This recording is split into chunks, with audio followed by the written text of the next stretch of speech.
سبح لله ما في السماوات وما في الأرض وهو العزيز الحكيم. هو الذي أخرج الذين كفروا من أهل الكتاب من ديارهم لأول الحشر ما ظننتم أن يخرجوا وظنوا أنهم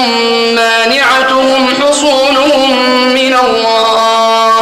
فأتاهم الله من حيث لم يحتسبوا وقذف في قلوبهم الرعب يخربون بيوتهم بأيديهم وأيدي المؤمنين فاعتبروا يا أولي الأبصار ولولا أن كتب الله عليهم الجلاء لعذبهم في الدنيا ولهم في الآخرة عذاب النار ذلك بأنهم شاقوا الله ورسوله ومن يشاق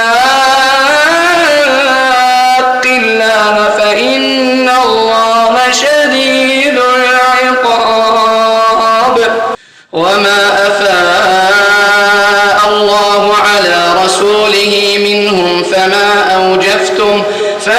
أوجفتم عليه من خيل ولا ركاب ولكن الله يسلط رسله على من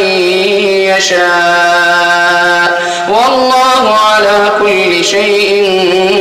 قدير. ما أفاء الله على رسوله من أهل القرى فلله وللرسول ولذي القربى واليتامى والمساكين وابن السبيل كي لا يكون دولة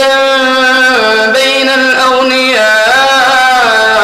منكم وما آتاكم الرسول فخذوه وما نهاكم عنه فانتهوا واتقوا الله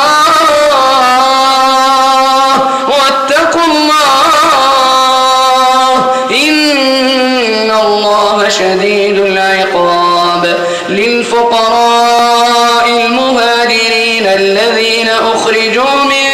ديارهم وأموالهم يبتغون فضلا من الله ورضوانا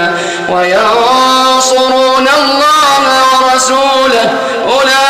أولئك هم الصادقون. والذين تبوأوا الدار والإيمان من قبلهم يحبون من هاجر إليهم ولا يجدون في صدورهم حاجة مما أوتوا ويؤثرون على أنفسهم ولو كان بهم خصاصة ومن يوق شح نفسه فأولئك هم المفلحون. والذين جاءوا من بعدهم يقولون ربنا اغفر لنا ولإخواننا الذين سبقونا بالإيمان ولا تجعل في قلوبنا غلا للذين